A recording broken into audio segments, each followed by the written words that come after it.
Bonjour pour cette nouvelle vidéo sur l'histoire de la théorie cellulaire, de la petite histoire à l'épistémologie. Dans la première vidéo, nous avons vu les trois grands principes de la théorie cellulaire, ainsi que chronologiquement l'ensemble des découvertes qui ont été faites par les chercheurs grâce au microscope, s'étendant du XVIIe siècle jusqu'au XIXe siècle où la théorie cellulaire a enfin été formulée.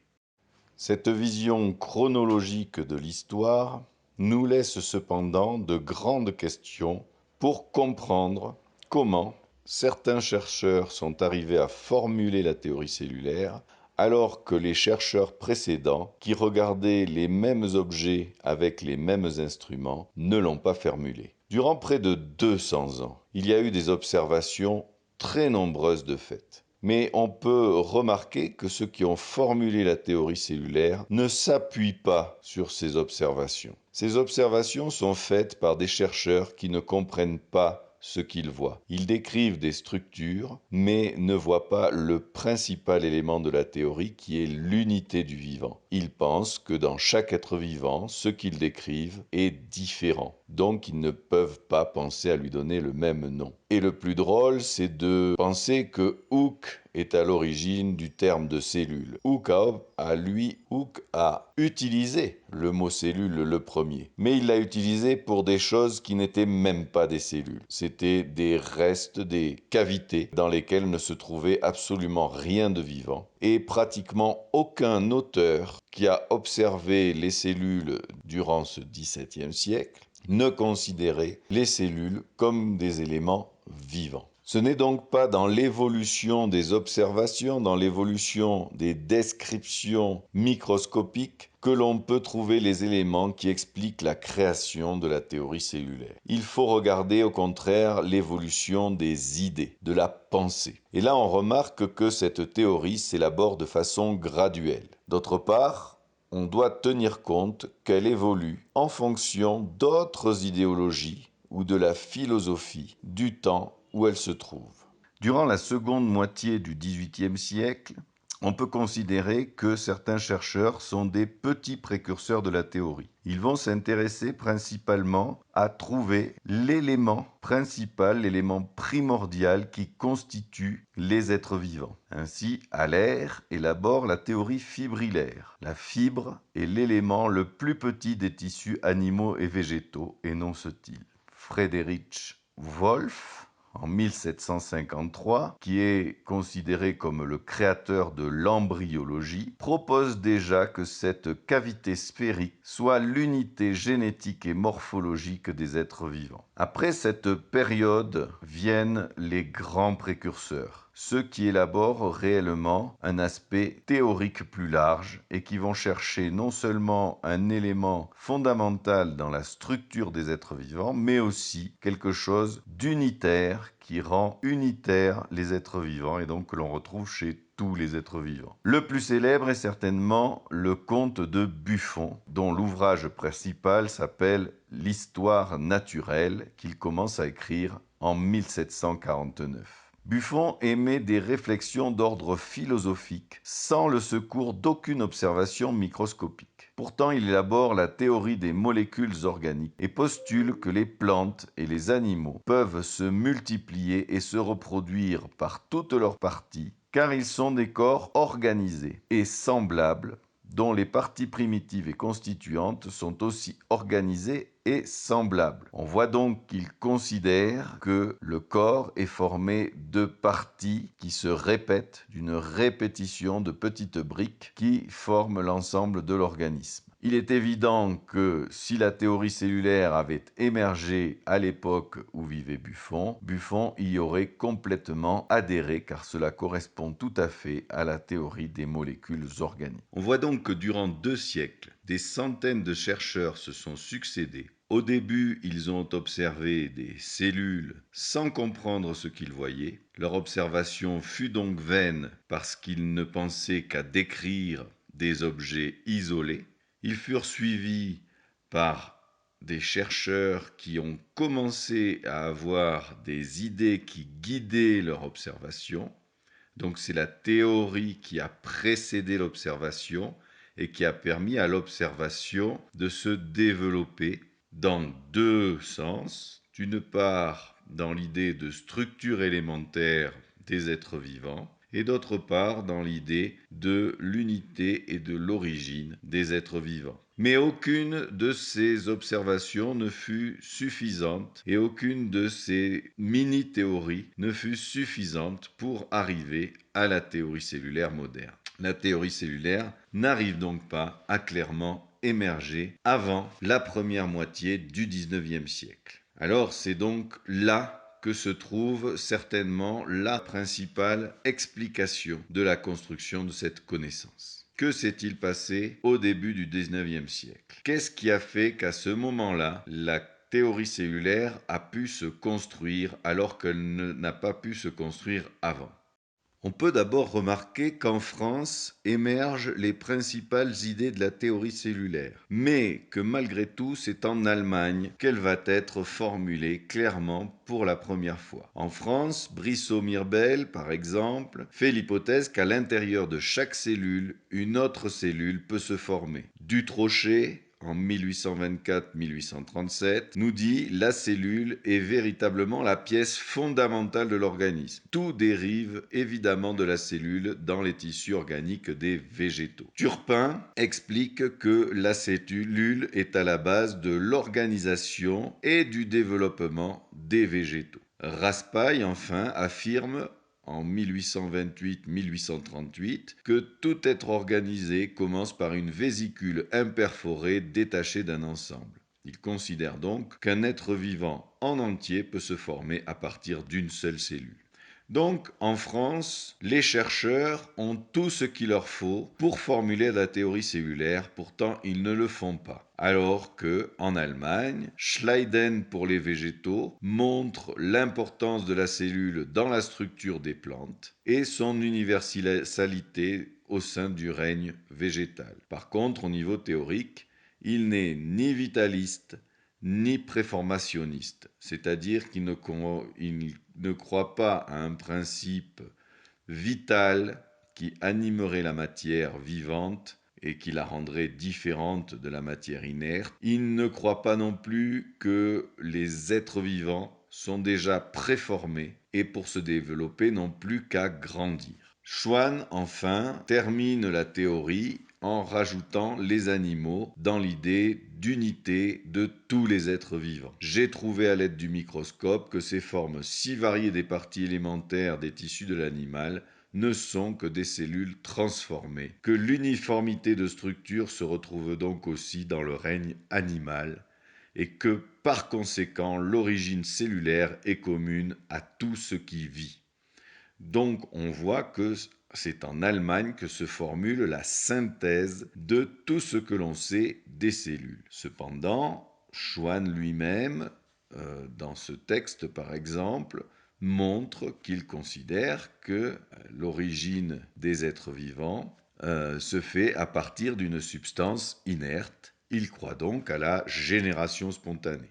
Donc on voit qu'au niveau théorique, tout n'est pas encore abouti, mais Schwann et Schleiden ont su faire la synthèse de l'idée de structure élémentaire du vivant et de l'idée de l'unité du vivant dans la cellule. Alors, qu'est-ce qui s'est passé? Pourquoi en Allemagne on a la formulation de la théorie cellulaire et pourquoi en France on a au contraire une opposition, vous le verrons tout à l'heure, à la théorie cellulaire? Eh bien, si on veut le comprendre, il faut s'intéresser au rôle théorique de la philosophie. C'est la philosophie, c'est le courant des idées qui a guidé les chercheurs allemands vers la théorie cellulaire et qui, au contraire, a guidé les chercheurs français contre la théorie cellulaire. Au niveau épistémologique, et ce depuis longtemps, on sait que la science se construit à partir de controverses. Mais dans ces controverses, les faits scientifiques passent clairement au second plan. Ils ne servent qu'à donner des arguments à des courants philosophiques supportés par des groupes de chercheurs que l'on appelle les écoles. On voit donc que pour construire la théorie cellulaire, comme pour toute théorie scientifique, eh bien, c'est le courant des idées de l'époque qui va apporter au niveau théorique quelque chose de plus qui va faire que l'on peut créer une nouvelle théorie. Évidemment, cette nouvelle théorie va s'appuyer sur les connaissances de la matière, des observations, des expériences, pour être argumentée, pour être prouvée. Mais elle part bien de l'aspect théorique d'abord. Alors voyons tout d'abord ce qui guide au niveau des idées les chercheurs français de ce début du 19e siècle. Eh bien, la philosophie du début du 19e siècle prend racine, en fait, dans la fin du 18e siècle, où l'école vitaliste de Montpellier s'impose, en particulier par l'intermédiaire de Barthez et de Bichat avec son anatomie générale.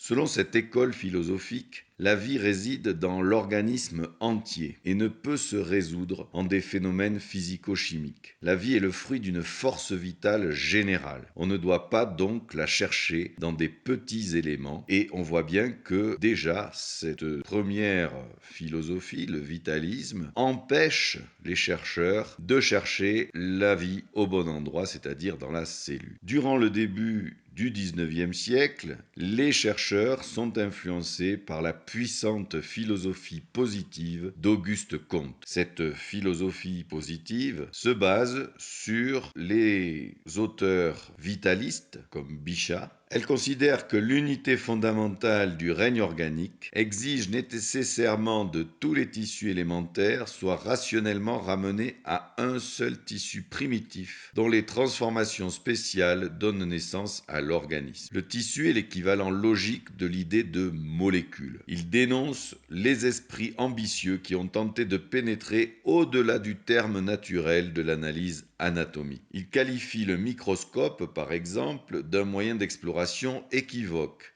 et la théorie cellulaire d'une théorie fantastique issue d'un système métaphysique de philosophie générale et qui n'est pas donc basée sur le concret, sur le réel de l'organisme.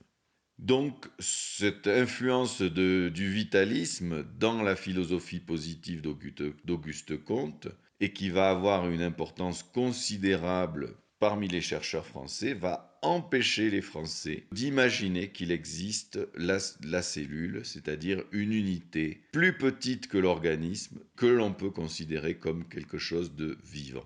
Alors que se passe-t-il en même temps en Allemagne? L'école philosophique allemande, fondée par Schelling en 1799, crée ce que l'on appelle la nature-philosophie, la philosophie de la nature. Oken étudie les infusoires et par pure spéculation philosophique, il considère que l'organisme pourrait être la fusion de ces êtres primitifs qu'il observe au microscope et que chaque organisme serait ainsi une synthèse d'infusoires. On voit donc qu'il imagine que l'organisme est une société de cellules dont chacune a perdu son individualité au profit d'une unité plus haute, qui est l'organisme. On voit donc la différence au niveau philosophique, qui peut avoir même une résonance politique, où l'individu n'est qu'une partie de la société et se spécialise et se met totalement au service de la société, c'est-à-dire d'une idée qui est plus haute, qui le dépasse. Évidemment, cette philosophie, on comprend bien, correspond clairement à l'idée de cellule et va permettre aux Allemands de faire la synthèse des observations et la synthèse des prémices de la théorie et aboutir à la théorie cellulaire. Même après la formulation de la théorie cellulaire par les Allemands, eh bien les Français n'adhèrent pas à cette théorie qui pourtant aurait pu devenir une évidence très rapidement.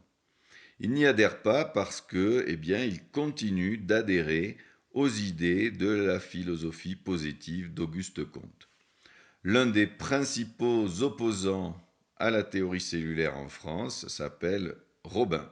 Il enseigne à la faculté de médecine de Paris et il critique les deux principes de la théorie cellulaire. Premier principe, la notion de cellule est une abstraction qui ne tient pas compte de la diversité morphologique des éléments anatomiques. elle n'a pas d'existence réelle. Deuxième critique, les cellules ont des origines variées. Donc, le vitellus, il cite le vitellus, un blastème pour celles qui se développent ensuite dans l'organisme, et il y a autant de blastèmes divers que de cellules diverses. Donc il refuse à la fois la notion de cellule elle-même, de l'objet, et puis l'idée de éléments fondateurs de toutes les structures.